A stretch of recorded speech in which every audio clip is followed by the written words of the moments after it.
व नुसल्ली व नुसल्लिमु अला रसूलिहिल करीम। अम्मा बाद, मेरे भाइयों, मोहम्मद बिन अस्मा रहमतुल्लाह के मुताल्लिक आते हैं, ये बहुत बड़े अल्लाह वाले गुजरे हैं। एक मरतबा इनसे नमाज कज़ा हुई तो इन्होंने अपने नमाज को 27 मरतबा दोहराया, यानी 27 मरतबा उस एक नमाज को दोबारा पढ़ा। तो किसी ने पूछा कि हजरत आपने एक नमाज को 27 मरतबा क्यों पढ़ा?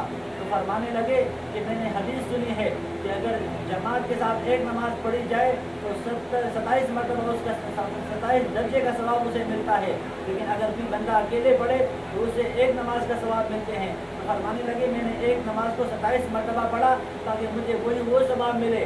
तो कहने वाले ने कहा कि हजरत, जमात के साथ जो नमाज पढ़ने वाले होते हैं तो उनके नमाज पर फरिश्ते आमीन कहते हैं, तो वो आमीन कहाँ से लाओगे? तो मेरे भाइयों, जमात के साथ नमाज पढ़ने का बहुत ही ज़्यादा फ़ायदे हैं। अल्लाह ताला हमें जमात के साथ नमाज पढ़ने की तौफीक अता फरमाए। आमीन।